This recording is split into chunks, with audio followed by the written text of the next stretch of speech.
วัสดีค่ะ A very good afternoon. Welcome back from lunch. We hope that you had a great time for the lunch. But now, so we would like to begin and continue with our afternoon session in the topic of Thailand highlights, energy policy and regulation with public-private partnership. So this session, we have an honor to have the session chair by Mr. Narin Opa Muratawong, ERC Commissioner. Yes, allow me to introduce Khun Narin Ophamuratawong. He is a member of the ERC. He is one of our members who are looking into the financial section of the regulatory system. He was financial advisor for a long time, got educated in the U.S. and has been working in the U.S. for some time before he returned to Thailand to become a regulator. Mr. Narin, please. Thank you very much. And next, I would like to invite our distinguished speaker. Please welcome Mr. Sarat Prakopchat, Deputy Director General from EPPO. Next, Mr. Kan Sangreung, Deputy Secretary General from OERC. Please. Together with Mr. Nopadet Kanasu, Senior Executive Vice President, Innovation Investment and Sustainability from BGRIMM. Please welcome. Last but not least, ladies and gentlemen, Ms. Tongchai Thanachanan, Executive Vice President, Chief Sustainability and Strategy from Thai Beverage Plc. Please welcome.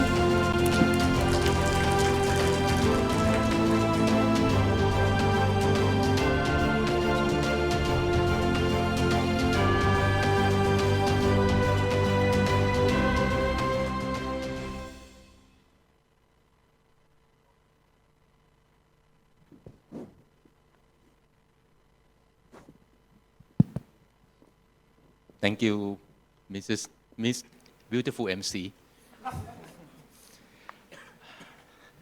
Good afternoon, all. I hope you all enjoy good lunch. Good afternoon, my panelists. You probably thought you had a free lunch. No free lunch for you. This afternoon, we will spend approximately 45 minutes to discuss about energy policy and regulation related to public and private partnership. I realized that we just had lunch, and a very good lunch. So many of us may not be able to focus so much. So instead of keeping the audience at the same tone as we had this morning. This morning, if I may just borrow the Motion Picture Association film rating system, this morning we had a level G, okay, general audience.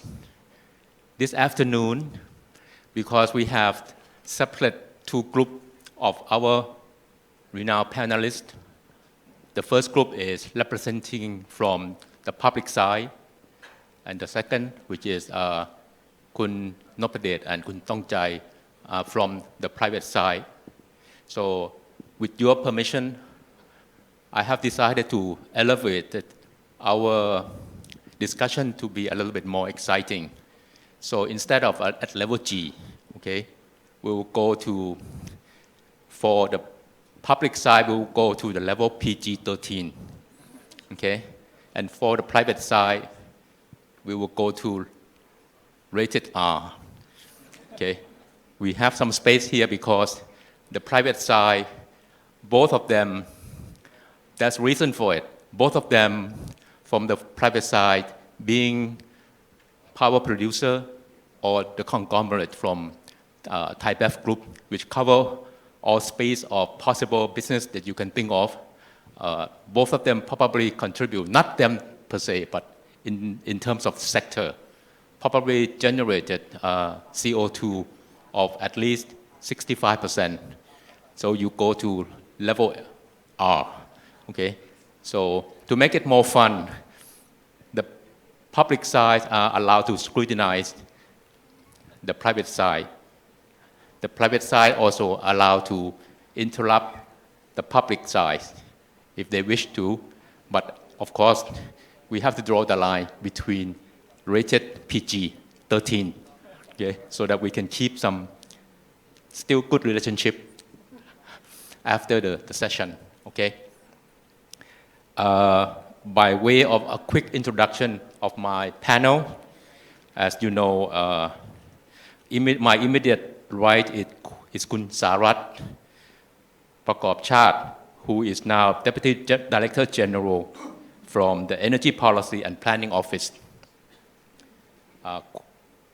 Kun Sarat will share a lot of insight related to the public policy toward the decarbonization with us.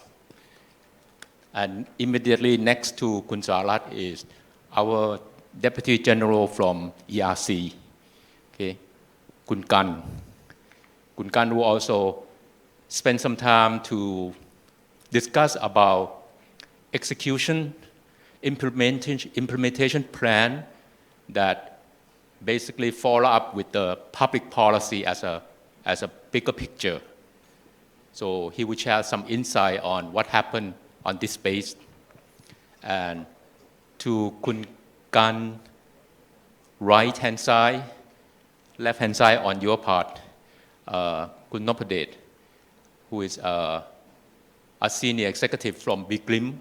He will also spend some time to discuss about private matter on what initiative they have done to shape the net zero for Thailand.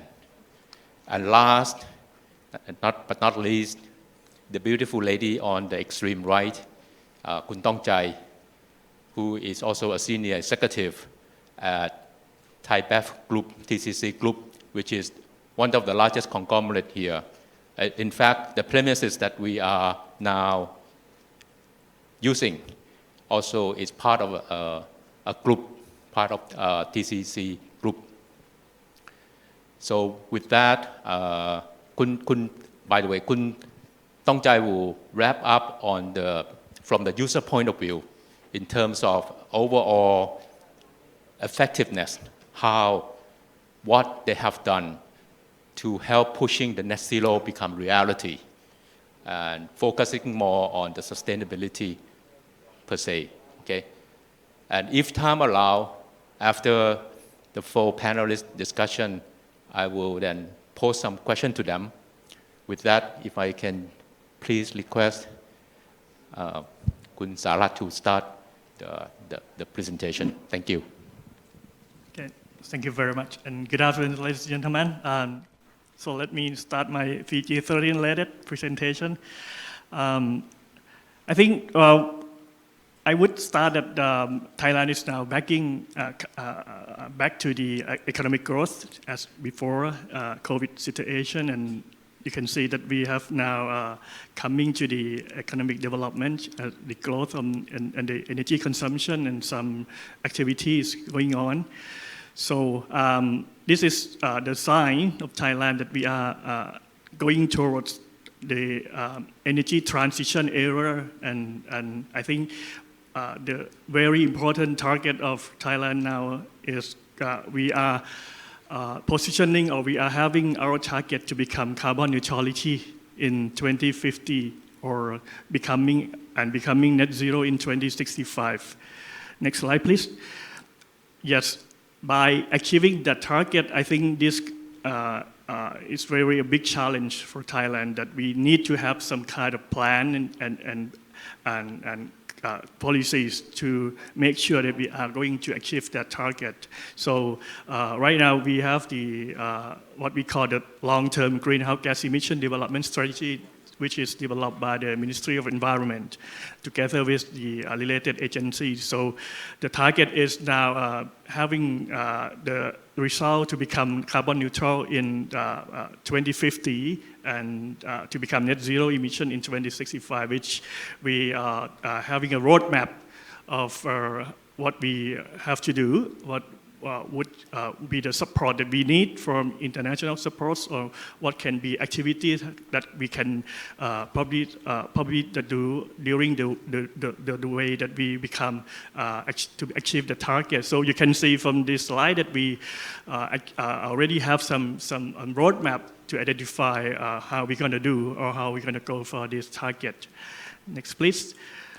And the important sector that will help to achieve this target is the energy sector, because most of the emissions from the countries is coming from the energy sector, more than 70% of the total. So by having this plan and policy from energy sector is very important. So we need to make sure that we will have the very solution from energy sector to attack or to achieve this challenge target. Next, please. So we are in the process of developing what we call the National Energy Plan, or the NEP, which is going to be our main solution or our main tools to make sure that we are going to achieve the targets in carbon neutrality. So by having this plan, we have set the theme or the policy directions towards this plan in terms of the driving forces. So now there are 4 policy directions that we are setting under this NEP. First is we have to have the RE share in the future more than 50% with the energy storage system. That's going to be the first thing that we have to make it happen in the future. The second thing is we need to have EV instead of the traditional transport in the countries. The target, which already set to be 30% production of EV in 2030. That's the first target that we need to have. And the third direction is we need to have energy efficiency in the country more than 30% of existing target. So energy efficiency is going to be very effective tool that we need to also look at. And the last one is we need to create the ecosystem for energy business or energy projects in the country. So this is going to be the 4 direction policies that we need to move on under this NEP in order to make sure that we will achieve the target. So next, please. We already have done something already, not only the plan, but in terms of policy implementation based on those concepts and plans. We already got some result of the activities that we've been doing so far. So in terms of the RE share or the EE target, we have achieved some numbers that you can see from the slide. The EV is going very fast in Thailand now from the support and the participations from public and privates. And the number of, especially for the infrastructure for EV, in charging station, we have got some big numbers already to be the efficient infrastructure for EV in the future. And in terms of policy drive, we have some key policy already announced to the public. For example, we have the utility green tariff, we have the natural gas liberalization, and we are going to push some strong policy on the new energy technology in hydrogen and CCS. So these are things that we already started, and we have to move on very quickly and strongly to achieve the target of carbon neutrality. Next, please. I think by having this national energy plan that we are making ourselves clear that what we are going to do and in which direction we are going to, and by having the cooperations between public and private, I think we really sure that we are having a very good collaborations between the stakeholders, and these are going to be a very important solution for Thailand as well. If we don't have any support or any participation from the private.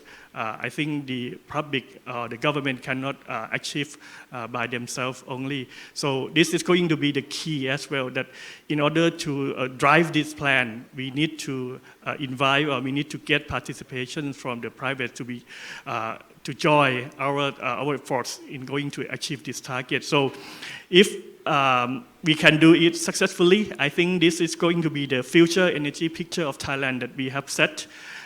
We will have the very good scheme of energy system in the country. We will mainly rely on the clean energy supply or production in the country. But in the other way, we still have some level of the fossil fuels in keeping the security of energy in the systems, and of course the technology that has to be introduced in the Thailand, in the country, would be the CCS and hydrogen. That can be the main driver for making our energy clean. And in terms of electricity, we need to have the smart grid, the grid modernization, to make sure that we will be able to handle the VRE, or the flexibility of renewable energy in the future. And the business of doing power or doing energy has to be in the modern way, or the innovative way, that we have to maybe create some regulations or some rules to support the edge of doing business in the country. So I think this going to be things that we are hoping to be happen in the future. And by sharing this kind of information to you today, I think at least you can understand what would be the policy from the government, what would be the target that the government need, and what would be the support from stakeholders. So I think that the first part that I would like to share for the forum. Thank you.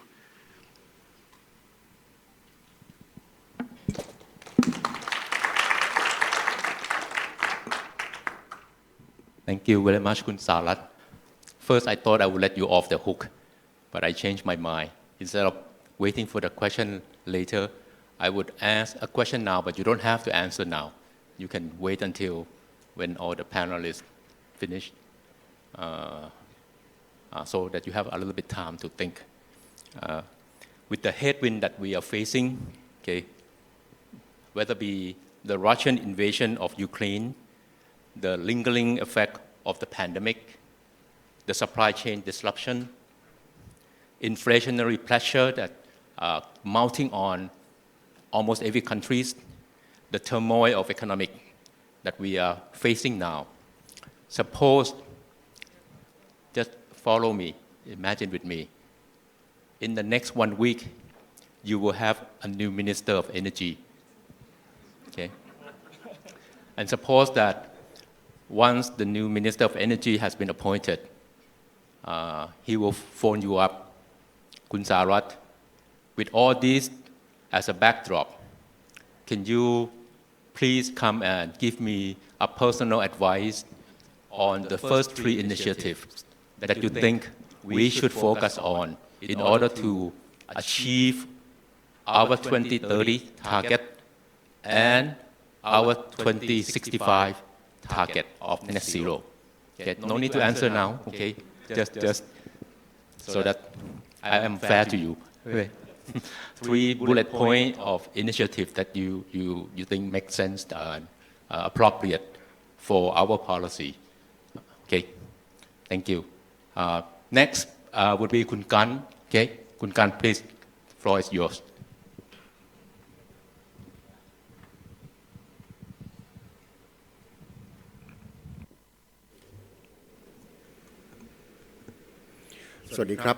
Good afternoon, everyone. This is my great honor to be here as panelist here today. Well, the session topic is about Thailand highlights on energy policy and regulation. Let's start with the main idea that I will take my time here to talk about the Thailand regulatory development for energy transition from the past to present. The first one is the promotion of IE integration and the use of environmentally friendly to the power sector. And the second topic is the UGT, or Utility Green Tariff, which is planned to implement by the end of these years. Next issue, I will tell you the progress of the third-party exit regimes for the power sector to provide more choice and provide more competition in the industry. And last but not least, I will show you the development of ERC sandbox to support the new business and innovation.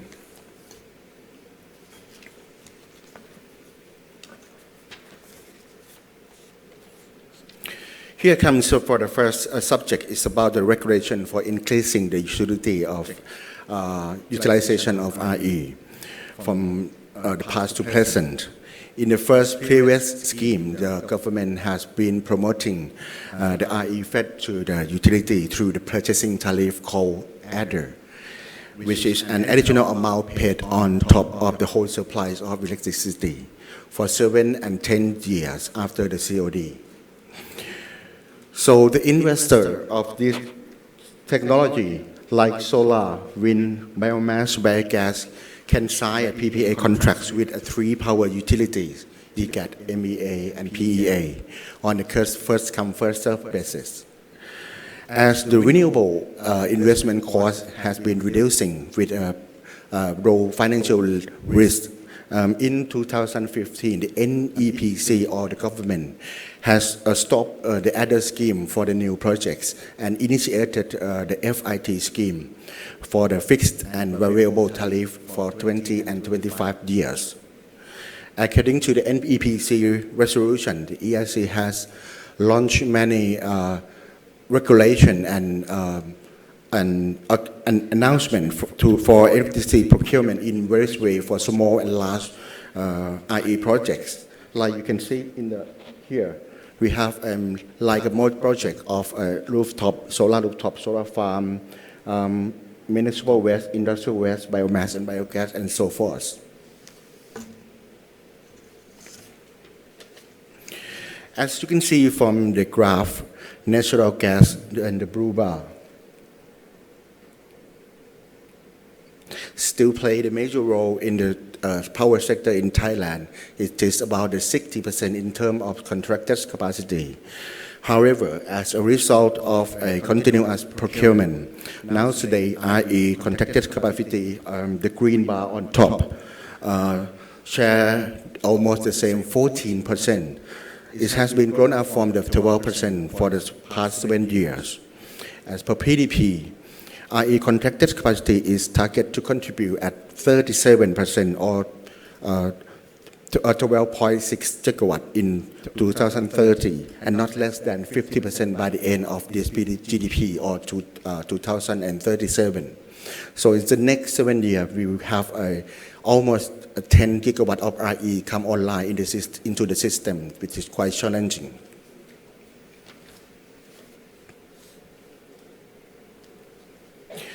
Let's zoom into the IE portion. You can see that solar power share the highest part.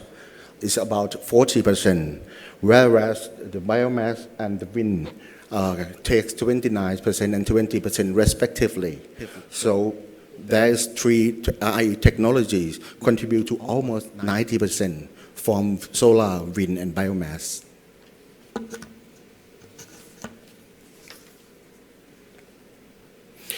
Once the IE generation from IPS include, IPS stands for the Independent Power Supply, which does not feed electricity to the grid. They produce for their own consumption. You can see that the IE portion share almost nearly 19%. So we can see the tendency of so-called prosumer in Thailand is become a growing contribution significantly.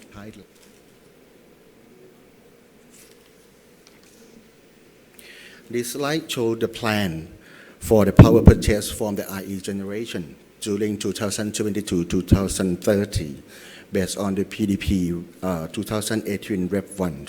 The target to increase the share of RE in the generation mix not less than 50% by the end of this PDP.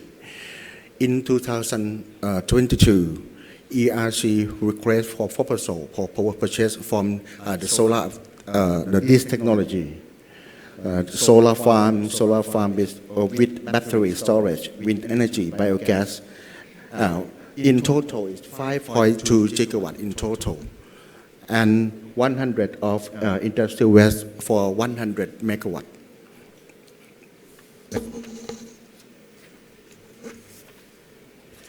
From the previous table, the graph displays the RE power generation from different types of technologies serving into the grid in each year. So you can see that the major parts come from solar energy and the imported hydro. Consequently, within the next 7 years, Thailand will have additional almost 10 gigawatt of RE power into the system.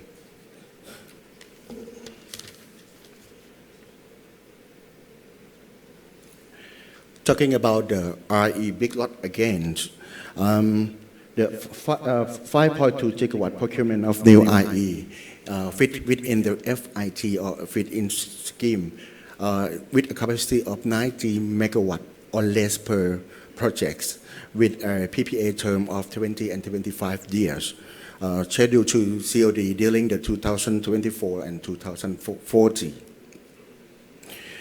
As a result of project selection, in April this year, ERC has awarded 175 projects with a 4.85 gigawatt for new RE and 100 with 13 projects for the industrial waste power to come online on the COD on 2026.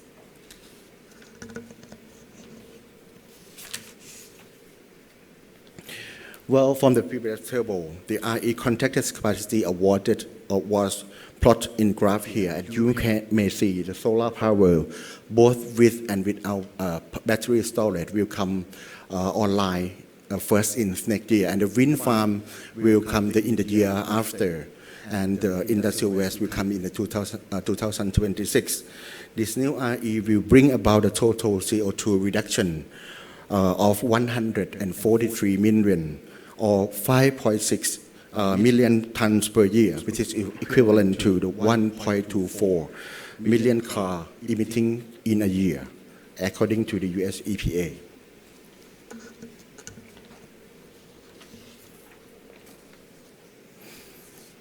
In March this year, the NEPC approved the second adjustment to the plan for power generation of RE.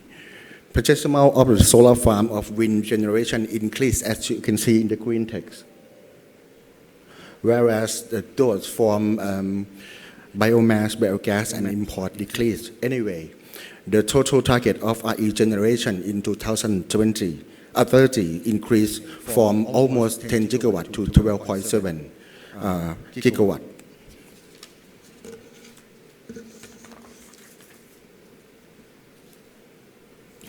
From the previous table, here is the adjusted graph representing the up-to-date plans. The challenge, as you can see, the RE increased exponentially within a short term, I mean 7 years. The challenge are the impact on backup power generation, grid flexibility, security, and reliability of grid system. This must be taken into account to support more renewable come online in the future.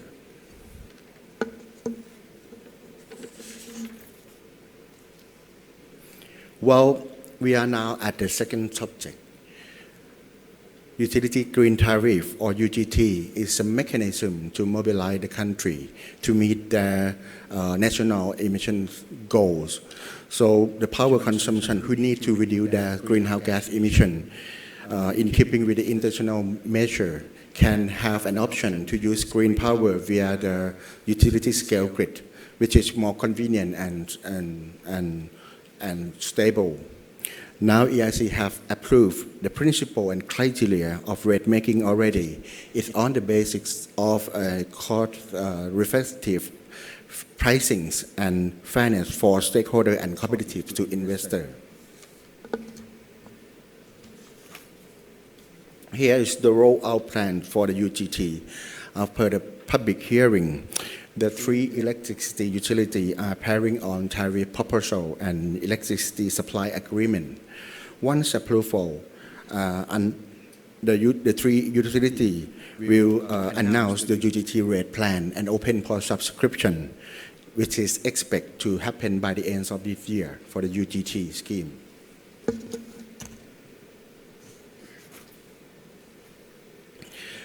UGT have two arrangements, UGT 1 and 2. UGT 1 is for the power user who don't need specified source of RE. The green energy comes from the existing RE power plant in the system. So UGT 1 is just a normal tariff plus premium, which cover REC or REC or including a related component. On the other hand, the UGT 2, this arrangement is for the power consumer who need a specified source of RE. The green energy comes from a new RE power plant, which is the 5.2 or RE big lot that I mentioned before. So the power user can choose portfolio from the RE power plant in the near future to meet their demand. Therefore, the UGT2 is the basically cost of energy from any portfolio plus network cost, retails, and common fee. For this is two scheme. In brief, UGT1 is suitable for the customer who have small or moderate power consumption, whereas the UGT2 is appropriate for the high power consumption who want to make a long-term contract with their utility. They need to specify source of RE and they need 100% green power.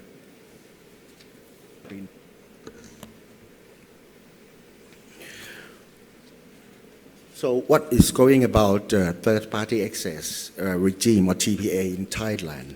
ERC has issued a TPA framework for transmission and distribution network in May last year to promote competition and in the electricity. Recently, the network utility has submitted the TPA code to ERC to approve. Now ERC is now preparing the TPA initiative, which will be announced after the TPA policy release to allow that one private one can get access to the utility and sell electricity to other people. It depends on the policy. Related to PPA is wheeling charge. ERC has proposed a wheeling rate for energy trading test in the ERC sandbox at 1.15 baht per kilowatt hour. This rate is approximately 1/3 of the average retail tariff for large business customer. Its components comprise of the network service, which is distribution D, transmission T, ancillary service, and renewable energy promotions cost in the retail tariff. Anyway, T and E are subject to the project design. T will be included if project needs to wheeling energy to via the transmission system, and RE is added if projects trade fossil fuel or energy. But anyway, this is used in the sandbox. ERC will explore more ways, more scheme to match for the Thailand, like a protest stamp or something so forth.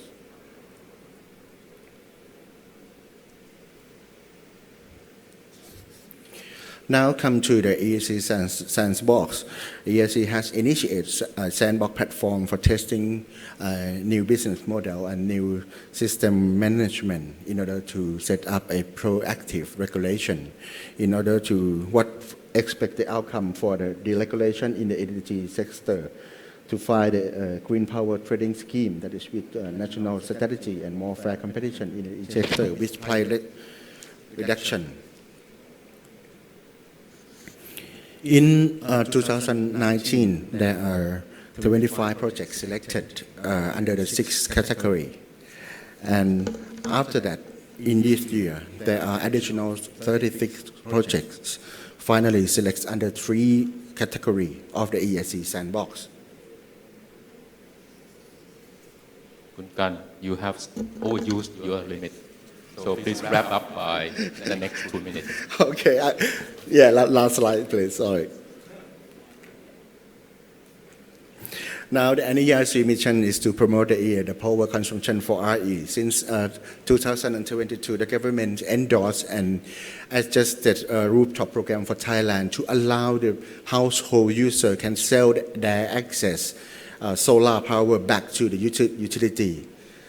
That from since then, the overall installation, as you can see here, increased exponentially.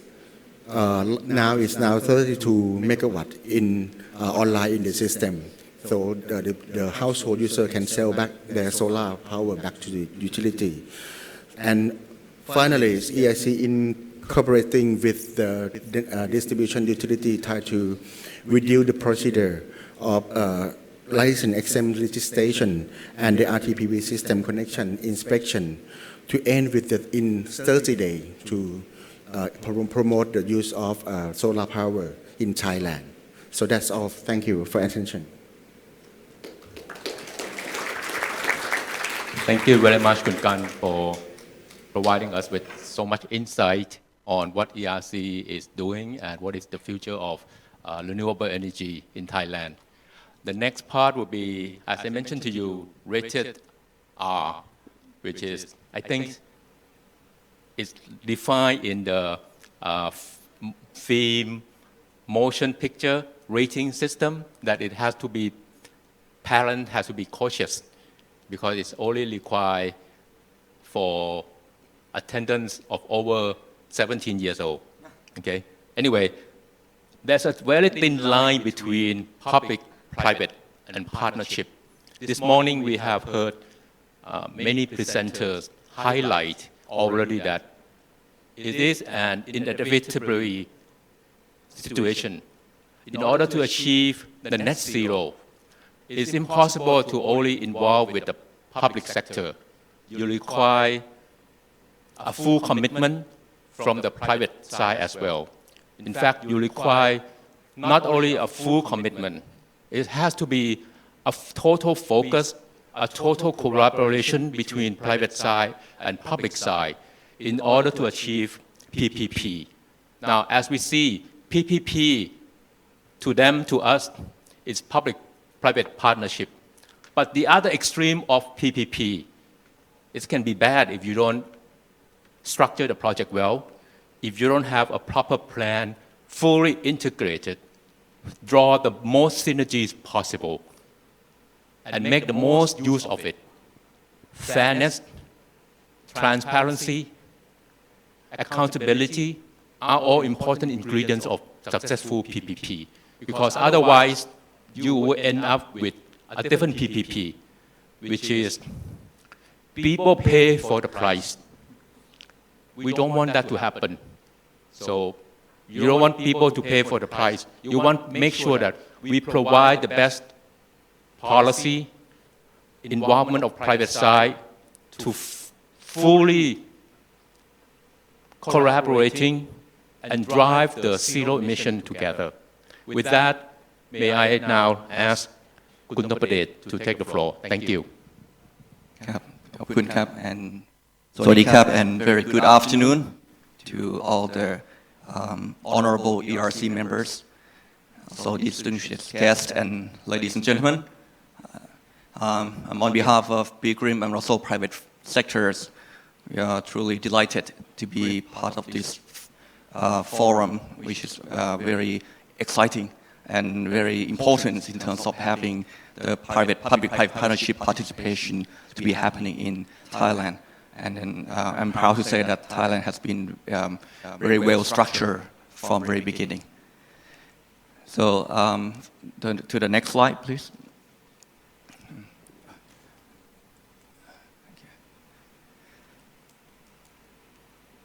For my parts, I will be 4 sections that I would like to walk you through.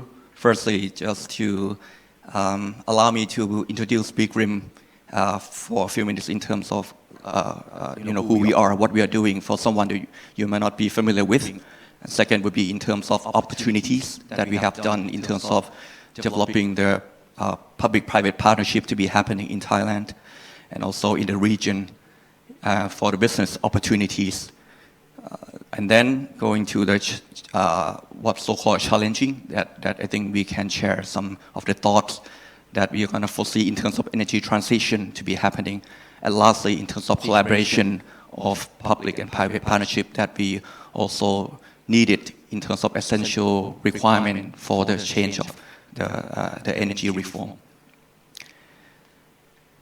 So BGRIMM actually has been around over 145 years in Thailand and also in the region with the business that we have done in terms of public and private participation from very beginning over centuries, starting with irrigations to the telecommunication, mass transit, until 1996 that we have entered into the public-private partnership with the government in terms of having the industrial power plants called Small Power Producer or SPP program to be part of the initiative in Thailand in order to ensure that we have the reliability, efficiency of the power and steam consumption. Also in terms of having the reliability to ensure that industrial customers can be enabled to have the right infrastructure in place in the industrial parks. And until then, we actually have grown the business towards the more renewable mix into the portfolios. So this is the way of doing the business. Until today, we actually have 3,696 megawatts with the gas-fired cogeneration combined cycle, and also with the renewable portfolio mix with the proportion of 70-30. Also, we're also working in harmony with the government, which is EGAT, PA, EVN, EDL, EDCs, and also many state enterprises to supply the reliable source of energy with about 70%. And the remaining will go to the direct PPA with the industrial customers. Currently, we actually have the commitment to grow the business in the more renewable. Today, we have around 30% of portfolios from renewables and 70% from gas-fired cogeneration combined cycle. But the targets, actually, we have the commitment to have the energy mix towards the decarbonization and net zero target by 2050. So that's needed to have the generation for more renewable mix of more than 50 to 60% of our current portfolios. So by 2030, we also ensure that we're gonna help the countries together to grow more of the greener and cleaner energy to the societies.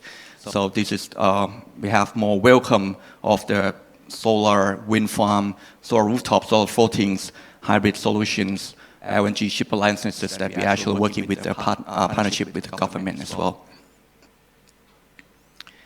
And that's what has been over the 20 and 30 years that we have been working with the government. We have the single enhanced buyer concept with the EGAT as a single enhanced buyer in terms of managing and handling transmission distribution network of the countries. And private firm actually has been participating over the number of type of energies from IPP, of gas finds towards the import from hydro, for instance, especially from Laos. Also the SPP, which is what BGRIMM has been very much leading in this space, which also the reliable power and steam supplies to industrial customer within the industrial parks. And also more in terms of VSPP, which is renewables, and also be participating to many rounds of the government and supply to both the state-owned enterprises as well as the industrial customers within the park, with very well structured and under the contractual arrangement, and also in terms of support from a number of governments to making sure that the partnership of having the private firms and can be able to support towards the mission of the policy and the regulatory regimes to be happening. So thanks to the well structure that the EPPO and our ERC has been done very well in terms of handling this over the periods. This is the example that I just want to share in terms of the use case that we have been seeing from today's in terms of the energy transitioning, especially for a number of initiatives that government has been trying to reach the carbon neutrality and also the net zero target 2050 and 2065 that the EPPO has mentioned. Also, the private firm also would like to ensure that we can fulfill the needs of the countries and also ensure that we can serve our customers to be reaching their decarbonization to reduce the greenhouse gas emission. Part of that is actually coming from having the generation, transmission, distribution, and commercial industrial users to be able to reach the a more efficient way of running the power plants. Also to ensure that we can make sure that energy efficiency, energy saving can be able to reduce their emissions in the society, and also in terms of the commercial industrial users can enjoy in terms of reaching out in terms of net zero and decarbonization plan.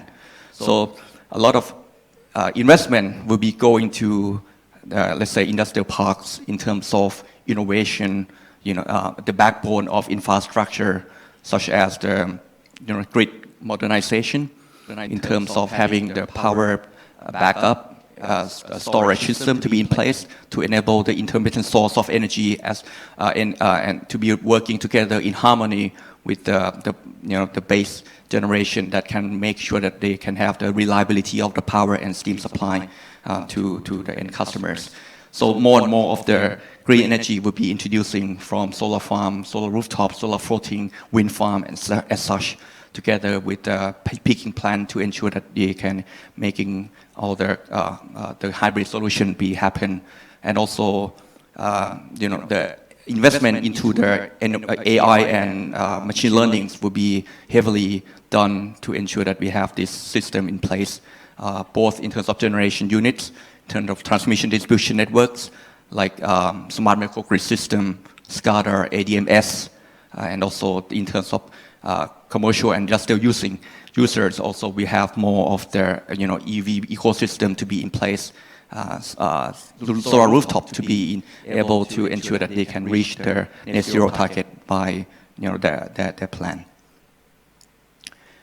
This is what has been our initiatives that we have seen in many areas. But however, there are challenging and also incentives that the larger business now has been facing. So the larger business also becoming more of the prosumers, which is mainly from the time use of use tariff structure that has been currently a kind of financial incentives to enable to become more of the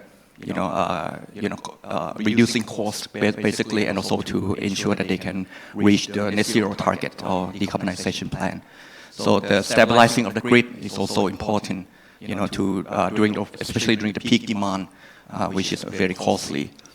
So as a result, I think the tariff system actually can be a burden in terms of the household and some of the small consumers, that they are lack of the funding, and also in terms of they're going to become the consumer themselves.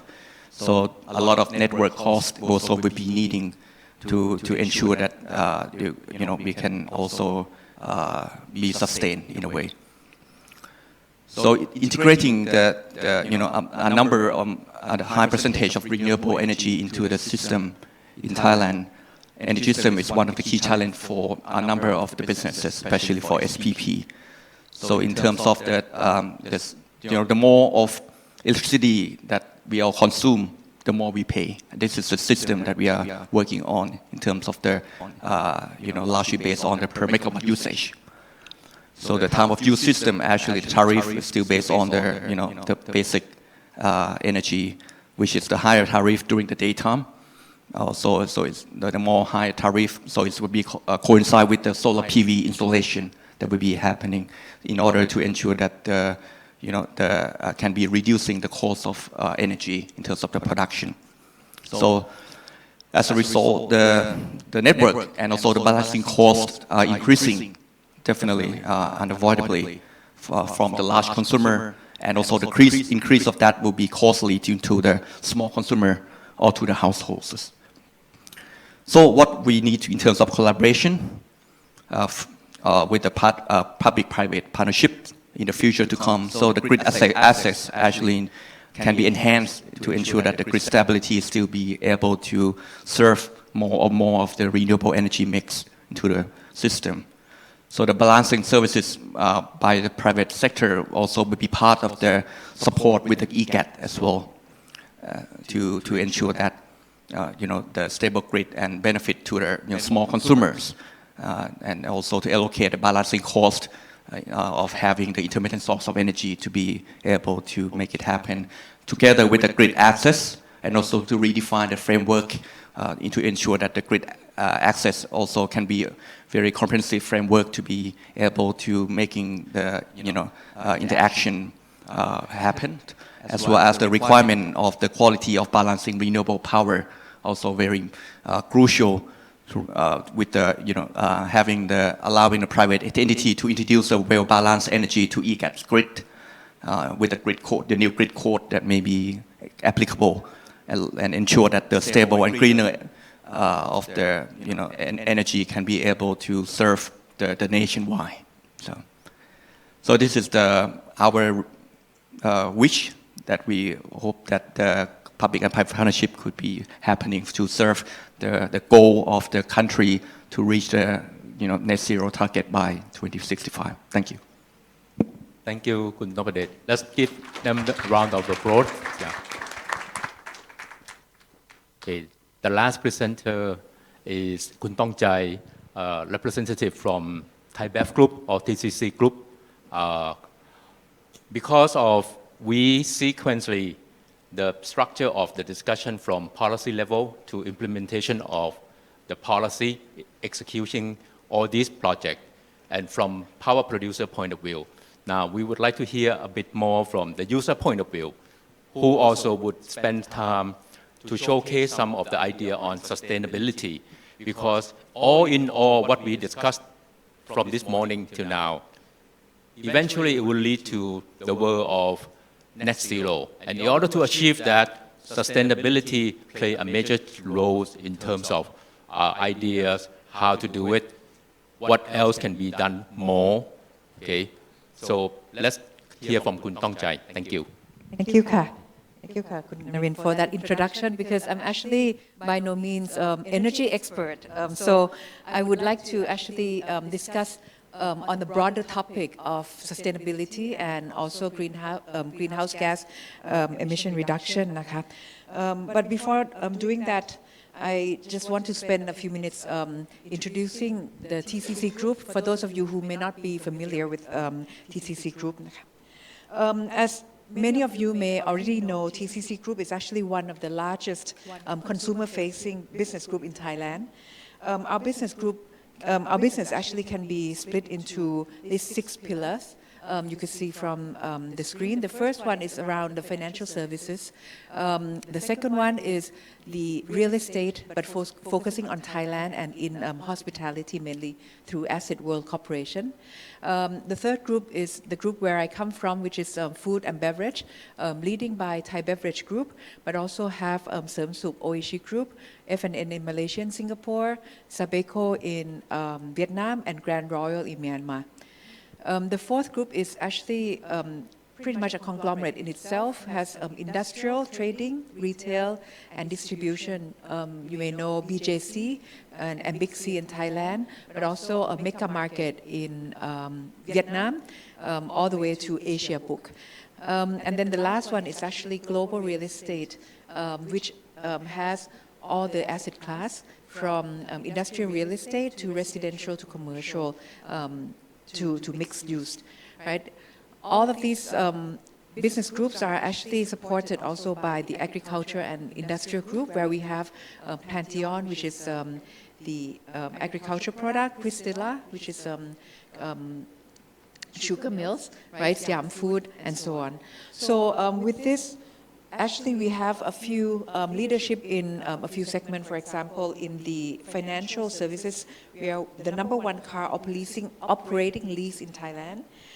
We are also #1 beer player in ASEAN when we combine Thai Bev and Sabeco. Also the #1 ready-to-drink tea and water in Thailand. #1 glass packaging manufacturer in ASEAN through BJC. #2 hypermarket in Thailand through Big C, and #1 office owner in Thailand in terms of net leasable area. So with that, we actually generate a lot of carbon dioxide and greenhouse gas. And our operation actually cut across from Europe, UK, ASEAN, the Middle East, China, and Australia. And currently, our combined market capitalization is around 780 billion baht, or roughly about 23 billion US dollars. So as Khun Narin mentioned, the private sector is actually taking the net zero and greenhouse gas emission reduction very seriously, and especially in TCC Group, we have been really focusing on sustainable development in the past 5-7 years, with Thai Bev actually leading the group. So you can see here just the standards and the awards that we have gotten from the Thai Bev Group and BJC. We are actually top 1% in terms of S&P Global ESG score. For Frasers Property, we are actually on the Thailand Sustainability Investment list, and for Asset World, they have actually become the member of S&P Global on ESG as well. So what do we do actually to contribute to the greenhouse gas emission reduction? I would say that renewable energy is actually only one part of it, because if you think about a producer like Thai Bev, which actually produce beverage, the production, the GHG or carbon dioxide emission from our production only accounts for only 1% of the total emission, right? Another 4% actually comes from our transportation, and the rest actually come from upstream production of our raw materials, as well as post-consumption treatment of our products. So that's why it's very important that beyond renewable energy, we actually have to pay attention to other things like packaging circularity, waste management. You know, for our Frasers sister company, the green construction is a big thing. And right now we actually start to think about the nature-based solution, which I would give a little bit more detail on each of these programs. So as a whole, TCC Group of company actually set up clear targets for GHG emission reduction.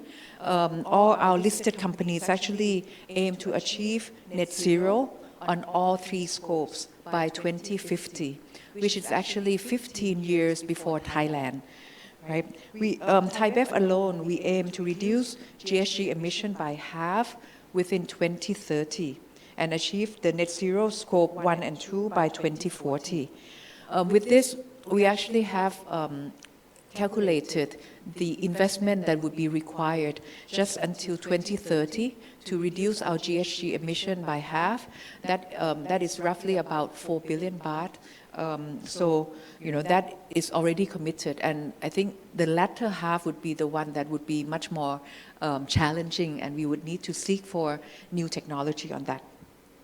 So on renewable energy itself, right now, Thai Bev alone had improved the percentage of renewable energy from 28% in 2019 to right now 43%. So 43% of all our energy that we use in production comes from renewable energy, and that comes from solar rooftop, floating solar, biomass, and biogas. And we have the aim to actually install solar rooftop in all of our sites within 2025. As well, Frasers Property, for example, our sister company, already produce own electricity on site, about 16 gigawatt around the world. Right, so that's the first one, renewable energy. On the packaging circularity, which is very much a pain point for beverage company, Thai Bev, in fact, has been very active in bottle collection for more than 40 years. We have 45 collection and sorting centers around Thailand. And right now, we actually retrieve and recycle 84% of our glass bottles, 45% of aluminum cans, and actually more than 100% of our paper packaging. The only weak side is around PET bottle, which we only retrieve about 27%. And similar proportion is actually being done by our sister company like BJC as well as Fraser's Property. On the property side, we have committed to reduce the usage of single-use plastic in all our operations across all our real estate operations. On the third one, on the food loss and waste management, as you know, in fact, the GHG emission actually comes from the waste management or lack thereof. The whole landfill is actually the big source of GHG emission. So we, in the past 3 years, we actually have reduced the waste to landfill by more than 50%, from about 5,000 tons to now about 2,000 tons. But we also aim to actually reduce that further to zero food loss and waste to landfill by 2030. All of these are actually basically being about cleaning our current operation, but beyond that, we need to think about innovation, right? Innovation in terms of packaging materials, innovation in terms of the raw material for food, as well as our agriculture practice. So for example, we work with Thai Union as well as Mahidol University and NIA to co-host this Space F, which is the innovation incubation, where we look at future food like plant-based, insect-based, lab-grown proteins, and so on, as well as waste management technology. Furthermore, in terms of the real estate, which is the big part of our group, we give a lot of focus on the green construction. Our sister company, Fraser's Property, has set target to have 80% of its properties being green certified by next year. And right now, the current main focus is actually on One Bangkok project, which is actually next door. This aims to be LEED Platinum standard, as well as actually be #1 in many things in Thailand. For example, we work with SCG to actually use the mixer trucks for the cement, which is actually electric vehicle. It's the first time in Thailand. And all the recycled concrete waste in the production site is actually being used precast into panels and actually give out to be used in the tunnel that links One Bangkok to the metro station, for example. I think last one, which is probably the newer thinking, is around nature-based solution. I think beyond really cleaning up and thinking for the future, we are now focusing on returning back to nature as solution. So for example, we are working jointly with Mae Pha Luang Foundation to rehabilitate forest, right? And that in itself would be a way to actually absorb carbon dioxide and greenhouse gas emission as well. So I think more and more going forward, we will be paying more attention on the nature-based solution. I think I ran out of time. So just last part, I think the session talks about private and public partnership. But what I like to propose is that there are many more partnerships that we have to think about beyond private and public. We think about our stakeholders in 8 groups, and all these 8 groups can collaborate and partner together in order to make us achieve the net zero program. So I'll stop here.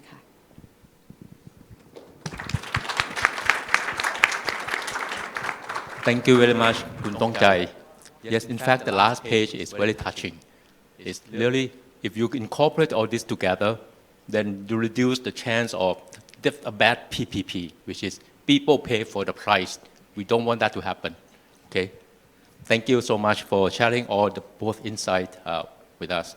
Now, I know that we are running out of time, but because I took the advantage to pose the question to Khun Sarat early on. Now, just a small disclaimer. In fact, before disclaimer, small advertisement. One Bangkok is just right down the block, not far from here, which is one of the first initiatives that can showcase Thailand decarbonization project. It's a huge massive real estate project, as Kun Tongchai mentioned. And right now, if you pass through junction of between Lama 4 and Wireless Road, that is a huge complex under construction, and it's incredibly effort of the management to make sure that the decarbonization is a first target for them. Okay, a small free advertisement for you. If I may take another advertisement. Sure, sure. Right, because you are here, in October, there will be Sustainability Expo here, first week of October. We will take the whole center, all the floors, to have exhibition and activities, so please come by from the 29th of September to the 8th of October. So for those abroad, please come back to see us here. Thank you. Thank you, thank you. Now, okay, before we end the session, as I promised you, Kun Sarat will answer my question, but again, please recognize the disclaimer for this, because the new minister hasn't yet been really identified. I mean, they may know among the cabinet, but public-wise, we are not sure yet who would be. So whatever Kun Sarat will share with us, please don't go out and say that you heard from him, because the minister hasn't heard this himself. Okay, so the floor is yours now. For my question to you, if you were asked to summon into the minister asked you, give me 3 bullet points or 3 initiatives that can help drive net zero for our country to meet and achieve this target the best we can. Please, the floor is yours. Okay, thank you very much for the very motivated questions from you. Okay, but before I answer your question, maybe after listening to presentation, especially from BGRIMM and the TCC group, I think I'll be more than happy to listen to.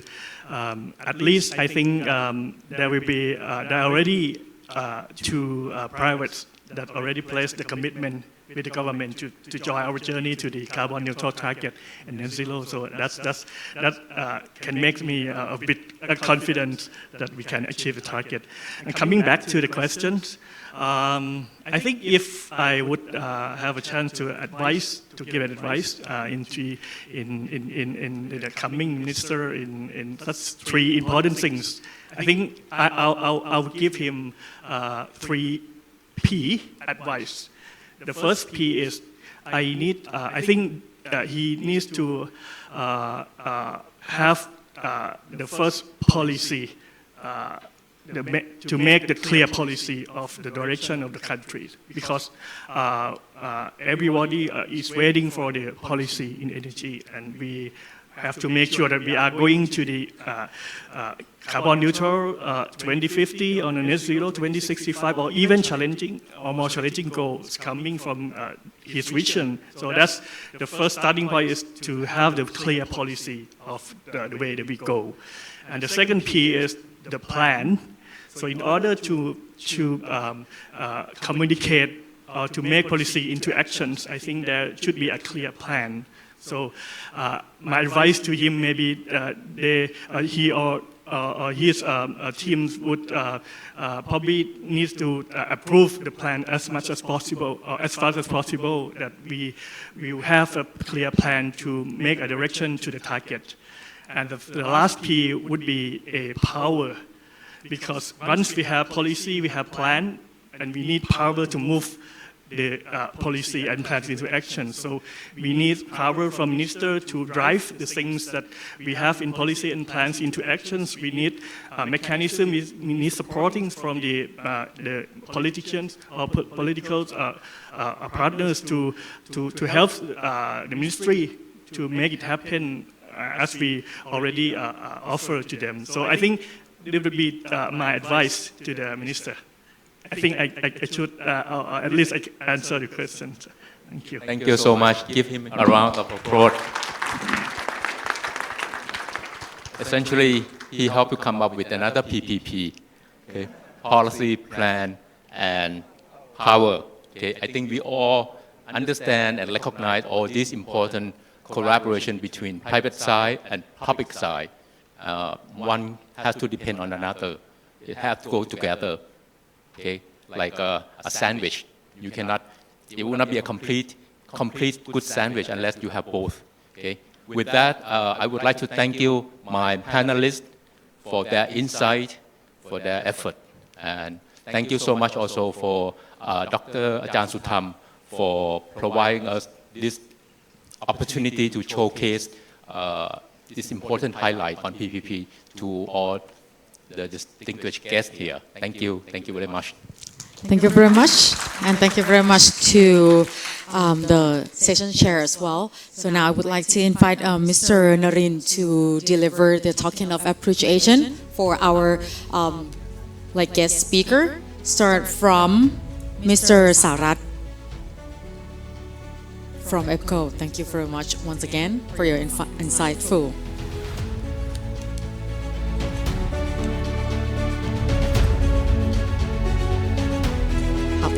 Thank you so much. And next, Mr. Nopadet, please, from BGRIMM.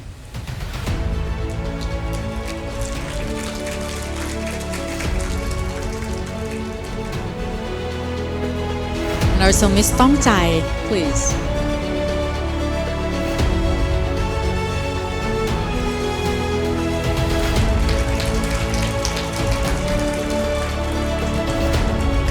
Thank you very much once again.